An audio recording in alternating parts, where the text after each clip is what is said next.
Welcome back to the Sage Audio channel. Today we'll cover our picks for the top 3 mastering plugins that you need to know. We'll discuss each plugin and their functionality, talk about when they should be used during mastering, and then listen to examples of each on a stereo mix. So if you could, like, subscribe to the channel, and stick around for the full video. But first, if you're an artist, engineer, or producer, and you have a mix that you need mastered, send it to us at sageaudio.com. We'll master it for you and send you a free mastered sample of it. All you have to do is set up an account, upload the song, and we do the rest. So first, we have Punctuate, which is a transient shaper by Newfangled Audio. Punctuate is perhaps the best transient shaper currently available. Having used others in the past, I was incredibly impressed by what this plugin can accomplish. The plugin breaks the signal up into 26 bands and performs expansion to each individual band. But let's explore the plugin's functionality in depth. On the left side of the plugin is your input, which can be altered at the top, and on the right is the output, which can also be altered. Up top in the middle, you can bypass the plugin and adjust the wet-dry. There are 2 main parameter pages. The first is a filter bank, and the second is the transient alteration window. Starting in the transient page, we can adjust the transient emphasis, which will either expand or compress transients. By increasing the adaptive transient option, we can make each band independent or processed and performed collectively. The duration of the expansion or compression can be adjusted with the transient length slider, and the timbre of the compression or expansion can be altered with the adaptive length, which focuses the processing in the low or high range of the frequency spectrum. At the bottom, we can further control which bands get expanded and which get compressed. We can solo a band to listen in, or adjust the number of bands for more simplistic or complex transient shaping. Next, let's look at the filter bank page. Here we can adjust the number of bands as well, solo bands, and more importantly, adjust the frequency of each band. By clicking and dragging the frequency, we can adjust where the transient shaping occurs. So, if you know the key of your song, or maybe the chord structure, you could move these bands to the exact notes of the track that you're working on, which is pretty amazing. Lastly, up top we have our transient meter, which shows what's being expanded or compressed, how much it's being expanded or compressed, and the signal over time. All in all, this is the best transient shaper that I've come across, and it's incredibly useful if you're working on a track that's too compressed or too dynamic. Let's take a listen to it.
Up next, we have Satin, which is a tape machine emulation by Yuhi.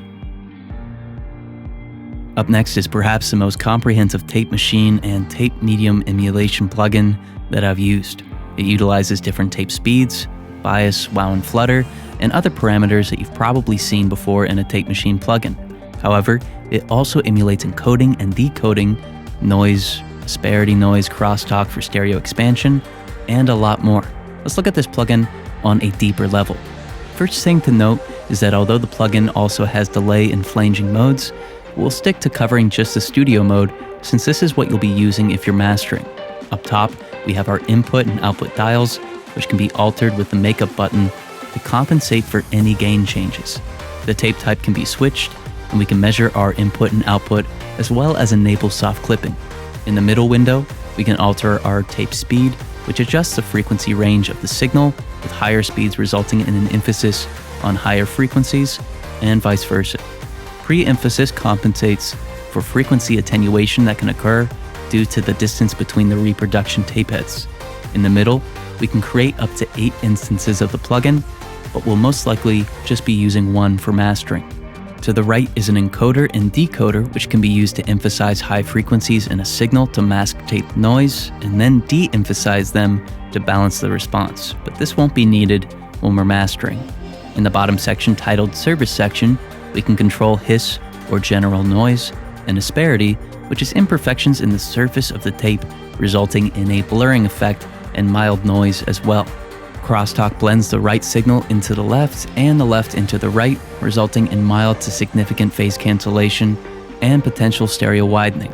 Wow and flutter is used to modulate frequencies, similar to how tape does when the speed of the tape is inconsistent. Keep this off or at a low level when you're mastering. Bias lets you adjust the frequency spectrum.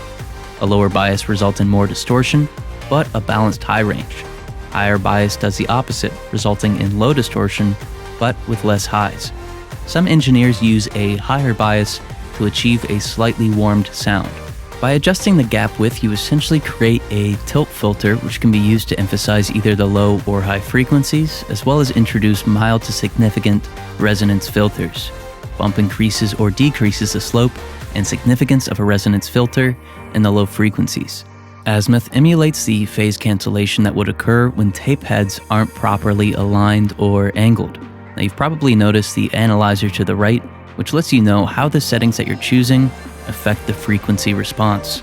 Lastly, in the circuit section, you can adjust the record and reproduction EQ curves, which greatly impacts the shape of your frequency response. Typically, it's best to match these, but you can get creative with them if the master calls for it. The headroom dial adjusts the potential dynamic range and should be kept at a higher to medium level when mastering.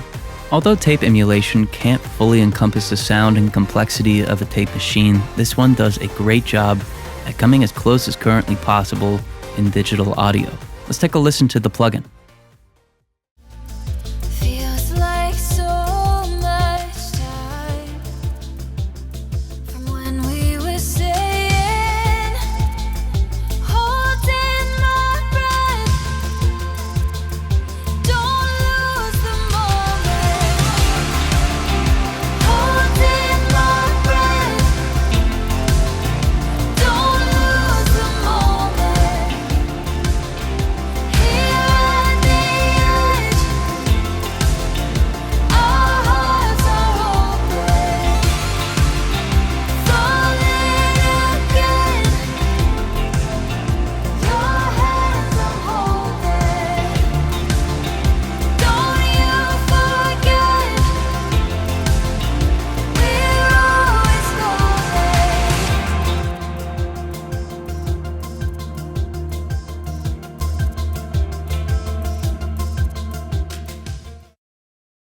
Last up, we have Parallel Aggressor by Baby Audio. Parallel Aggressor is a fantastic and simplistic way to add a lot of character to a mix or master quickly. It can also be used on instrument stems and buses for some extra compression and saturation. The signal is broken up into 3 parts: dry or your original signal, spank, which is a compressed signal, and heat, which is a saturated signal. The levels of the signals can be blended in the middle with the sliders, and the amount of each effect can be adjusted with the dials on the left and right side of the plugin. To the left, we have the spank channel, which can have its transient detail increased, a brick wall ceiling put into place, and its low frequency range remain unaffected, and it can be summed to mono. On the right is the heat channel, which can have additional harmonics introduced, and the timbre or order and amplitude of the harmonics adjusted. Low and high pass filters can be engaged to alter what's getting saturated. Lastly, in the middle of the plugin, we can introduce automatic gain compensation, trim the output, and monitor either the peak level or RMS. Let's take a listen to the plugin.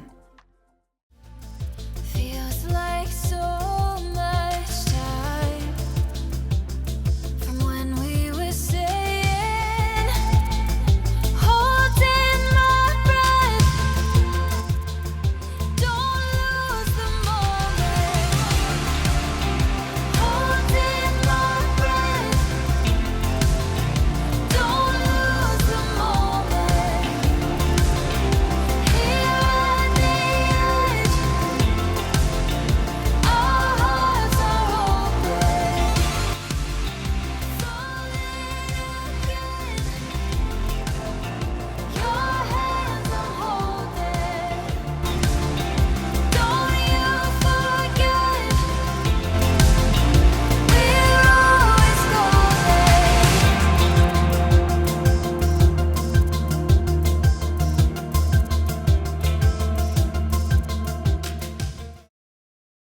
So, these are our picks for the top 3 mastering plugins you need to know in 2021, but what do you think?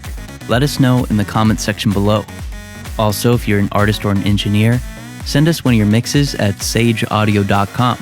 We'll master it for you and send you a free mastered sample. All you have to do is set up an account, upload the song, and we'll do the rest. But thank you so much for watching. We really hope you enjoyed it. If you did, please like and share this video with your friends. This way we know that you'd like to see more videos like this one. Also, you can subscribe to the channel.